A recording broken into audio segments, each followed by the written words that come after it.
90 రోజుల కోర్సు పూర్తి చేస్తే చాలు 100% ప్లేస్మెంట్ సపోర్ట్ తో సాఫ్ట్వేర్ జాబ్ మీ సొంతం. వెంటనే కోడ్ జ్ఞాన్ డెస్టినేషన్ ని సంప్రదించండి. Welcome to Suman TV. నేను విజయ్. సో జనసేన పార్టీ ఆవిర్భావ సభ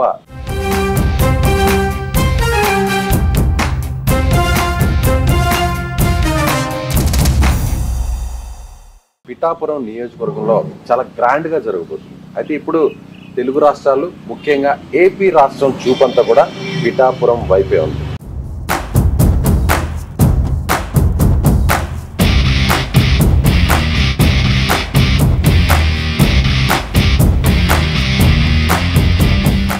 ప్రస్తుతం నేను పిఠాపురంలోని AP deputy CM Janasena party అధ్యక్షుడు పవన్ కళ్యాణ్ ఇంటి ముందున్నాను. ఎస్, మనకు కనిపిస్తుందిగా, ఇదే పవన్ కళ్యాణ్ గారి ఇల్లు. సో ఇక్కడి నుంచి ఆయన రాజకీయ ముఖ చిత్రాన్ని ఏపీ మొత్తాన్ని మార్చేసినటువంటి పరిస్థితి. సరిగ్గా 2 సంవత్సరాల కిందట ఇదే ఇంటిని ఆయన కొనుగోలు చేశారు. పిఠాపురం అసెంబ్లీ అభ్యర్థిగా పోటీ చేసి 70,000 పైచిలుకు మెజారిటీతో ఘన విజయం సాధించారు. ఆ తర్వాత కూటమి ప్రభుత్వం అధికారంలోకి వచ్చేసింది. సో పవన్ కళ్యాణ్ కూడా ఏపీ డిప్యూటీ సీఎం అయిపోయారు. ఇప్పుడు ఎన్డీఏలో కూడా పవన్ కళ్యాణ్ చాలా కీలకంగా మారారు. సో ఈ ఇంట్లో ఎప్పుడైతే ఆయన అడుగు పెట్టారో అక్కడి నుంచి జనసేన పార్టీకి సంబంధించినటువంటి భవిష్యత్ అంతా కూడా మారిపోయింది. ఎస్, దీని గురించి డీటెయిల్డ్ గా డిస్కస్ చేద్దాం. మనతో పాటున్నారు పొలిటికల్ అనలిస్ట్ చందు శ్రీనివాస్ గారు. Hi sir. హాయ్ విజయ్ గారు. హైదరాబాద్ నుంచి మొత్తానికి పిఠాపురం చేరుకున్నాం. సో చెప్పండి, ఈ ఇంట్లోనే పవన్ కళ్యాణ్ అడుగు పెట్టారు. ఇక్కడ ఆయన కాలు మోపిన తర్వాత నుంచి మొత్తం సినారే మారిపోయింది. ఏమంటారు మీరు? ఆంధ్రప్రదేశ్ రాష్ట్రమే రాజకీయాలు మారినాయి అని మీరు అనుకుంటున్నారు. ఈ దేశానికి ఒక గొప్ప నాయకుడు ఈ ఇంటి నుంచి ఉద్భవించాడు అనుకుంటున్నా. అంటే ఆయన పుట్టి పెరిగింది ఆంధ్రప్రదేశ్ వ్యాప్తంగా, తెలంగాణ పెరిగాడు, అన్ని మనం చూసాం. నెల్లూరులో చదువుకున్నాడు, ఒంగోలులో వెళ్ళాడు, అన్ని ఆయన తిరగని ప్లేస్ లేదు. కానీ రాజకీయాలకి ఒక చిరునామా, శాశ్వత చిరునామాగా పిఠాపురాన్ని ఈ ఇంట్లోనే తన బీజం పడింది అని అనుకోవాలా. ఎందుకంటే దశాబ్దంన్నర పైన పోరాటం విజయ్ గారు, మీకు తెలియదు కాదు. మనం కూడా 2 సంవత్సరాల నుంచి అనేక ఇంటర్వ్యూలు చేసాం. ఎన్నో విమర్శలు, ఎన్నో కష్టాలు, ఎన్నో మాటలు, అవహేళనలు, వ్యక్తిగత హననం. ఆయనకి దేశ చరిత్రలో ఆయన పడినన్ని దెబ్బలు, ఇబ్బందులు, మాటలు ఎవరు పడలా. కానీ మొక్కవని ధైర్యంతో ఉన్నాడు. చూసారా, మీరు అన్నట్టు దశాబ్దంన్నర పోరాటంలో అన్ని అపజయాలు తప్పితే విజయం లేదు, కనపడలా. కానీ ఓపికగా ఉన్నాడు. తనలో ఓర్పుని ఈ రోజున పిఠాపురానికి శాశ్వత చిరునామా. పిఠాపురం నియోజకవర్గానికి ఎవరు సొంతం కాదు, అది పవన్ కళ్యాణ్ సొంతం అయిపోయింది. ఇకపోతే మీరు అన్నట్టుగా ముఖ్యంగా ఈ 15 సంవత్సరాల జర్నీలో లాస్ట్ 3 years మనం చూసుకుంటే 2013, 2023, 24, 25 ఈ 3 సంవత్సరాలు చాలా కీలకం. 10వ ఆవిర్భావ సభ ఏ స్థాయిలో జరిగిందో ప్రత్యేకంగా చెప్పాల్సిన అవసరం లేదు. ఇప్పటిలో జరిగింది, ఆ తర్వాత జరిగిన కాంట్రవర్సీ, ఇప్పటిలో ఆ గ్రామ ప్రజల్ని వైసీపీ ప్రభుత్వం ఎంతో ఇబ్బంది పట్టింది. ఆ తర్వాత ఎన్నికలు వచ్చేసాయి. సో ఇదే మార్చిలో గత ఏడాది కిందట జరిగిన మచిలీపట్నం సభ, ఇప్పుడు పిఠాపురం. సో పిఠాపురంలో ఎలా జరగబోతుంది ఆవిర్భావ సభ? సో పవన్ కళ్యాణ్ గారు ఇంటికి ఇప్పుడు రాబోతున్నారా డిప్యూటీ సీఎం హోదాలో? తప్పకుండా పిఠాపురం ఎమ్మెల్యేగా డెఫినెట్ గా ఇక్కడికి వస్తారు. ఇక్కడ దీంతో పాటుగా ఇంకొక 15 ఎకరాలు శాశ్వతంగా ఇల్లు, ఆఫీస్ కడతానికి కావచ్చు. తలవారు గొల్లపురంలో హెలిప్యాడ్ కూడా తీసుకున్నారు. కాబట్టి చాలా మంది అనుకున్నారు, చాలా మంది ఏంటంటే రాజకీయాల్లో వేరే ప్లేసుల నుంచి వస్తారు, ఆ ప్లేసుల నుంచి వచ్చి ఏదో ఎలక్షన్ లో పోటీ చేస్తారు, వెళ్ళిపోతారు, ఆ ఊరు ప్రజల్ని మర్చిపోతారు. కానీ ఈయన శాశ్వత చిరునామా చేసుకోవడానికి దేశ ప్రజలందరూ పిఠాపురం వైపు చూస్తున్నారు అని ఆ రోజు మాటిచ్చాడు. నిజంగానే అనతకాలం 9 నెలల్లో దాదాపు 400 కోట్ల పనులు తీసుకురాగలిగాడు. 30 beds ని 100 beds గా అప్గ్రేడ్ చేశారు. మెరీనా బీచ్, ఉప్పాడ బీచ్ ని మెరీనా తలదనే విధంగా అది జరుగుతుంది. రోడ్స్ ఉన్నాయి, అన్ని రకాలుగా నెక్స్ట్ లెవెల్ తీసుకెళ్తారండి. ఇకపోతే మీరు చెప్పినట్టుగా 2023, 24, 25 ఈయన రాజకీయ జీవితంలో చాలా కీలకమైంది. ఇప్పటంలో ఒక కసి ఆయనలో చూసాం. ఆ రోజు సపోర్ట్ చేయాలి అంటే మద్దతు ఉండాలి, ఉమ్మడిగా పోటీ చేయాలనేటువంటి దాని మీద అక్కడ ఆయన ఒక ప్రకటన చేశారు. దాని మీద ఏంటా ఇట్లా చేశాడని అనుకున్నారు. అక్కడ వ్యూహానికి పదును పెట్టాడు అనుకోవాలా. ఆ రోజు ప్రజలకు అక్కడ ఒప్పడం, గ్రామాల్లో అక్కడ ఆ వేదిక కోసం ఆ ప్లేస్ ఇచ్చినందుకు వాళ్ళు ఇల్లు కొట్టారు. ఆ రోజు ఆ నియంత్రిత ధోరణి వైసీపీకి ఆ రోజే పతనం స్టార్ట్ అయింది.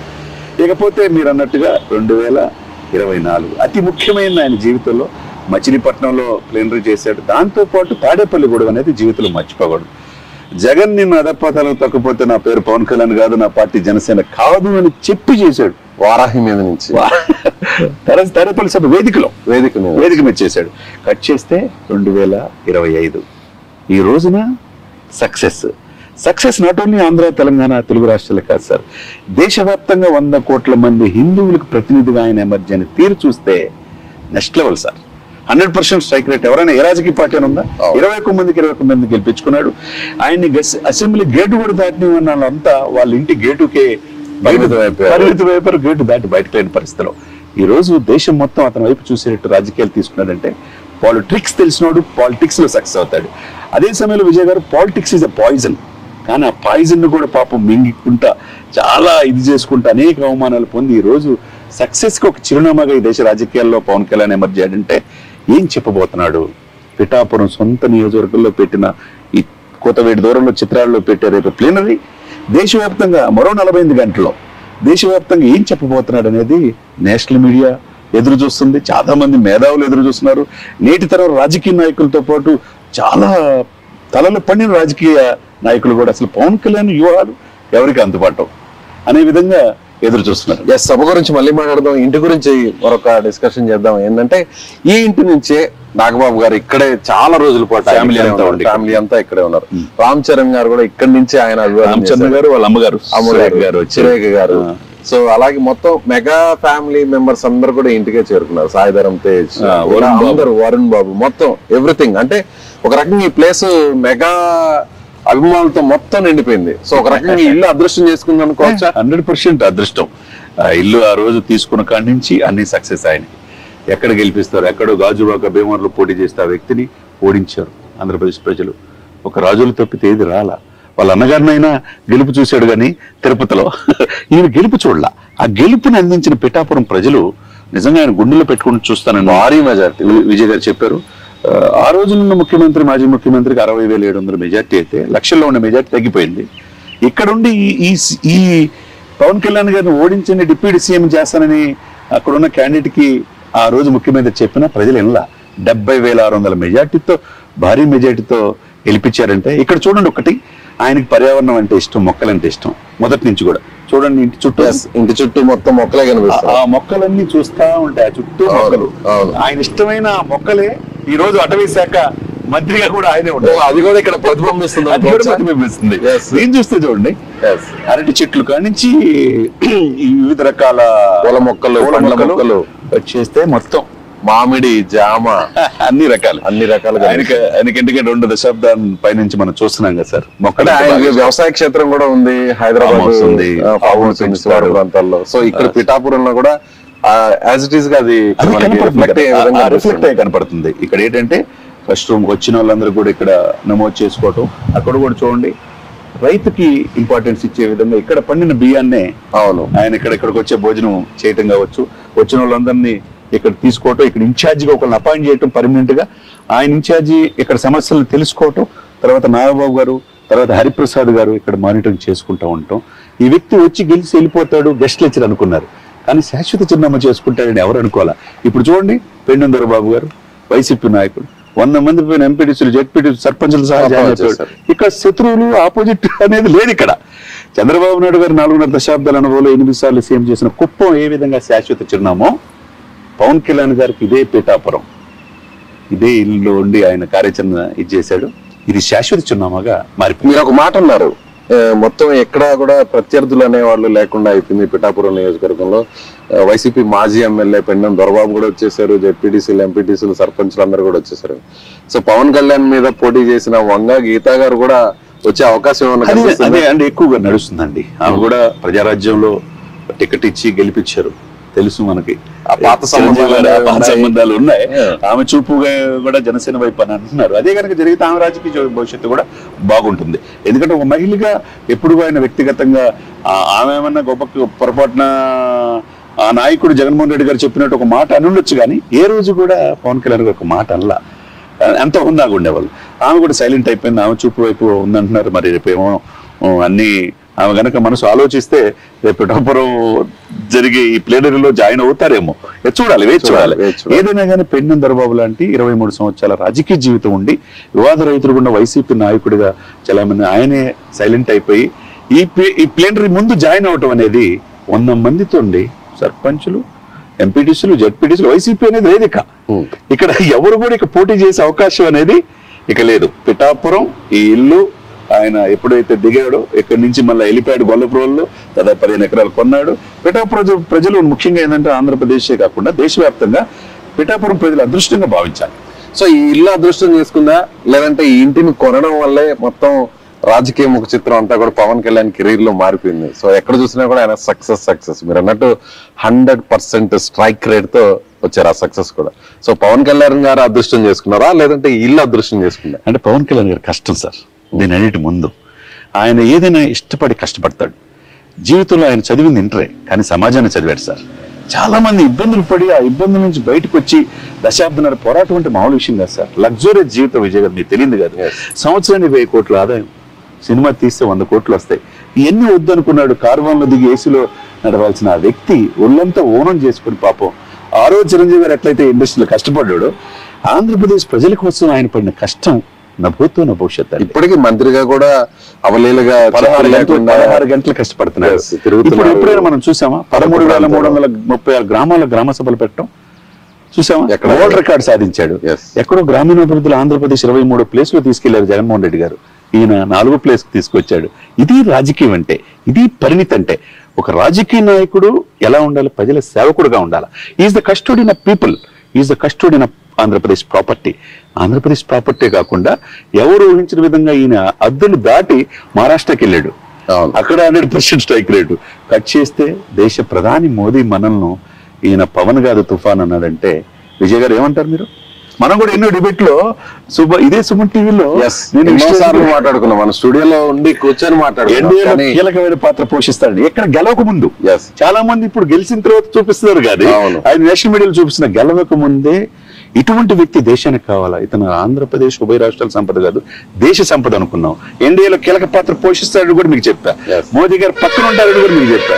ఆ రోజున మోడీ గారి పక్కన ఉభయ తెలుగు రాష్ట్రాల నుంచి 2 years బ్యాక్ ఎన్డీఏలో లెఫ్ట్ సైడ్ ఉన్నాడు. ఈ రోజు రైట్ సైడ్ కి వచ్చాడు. మీరు గమనించారు? అవును.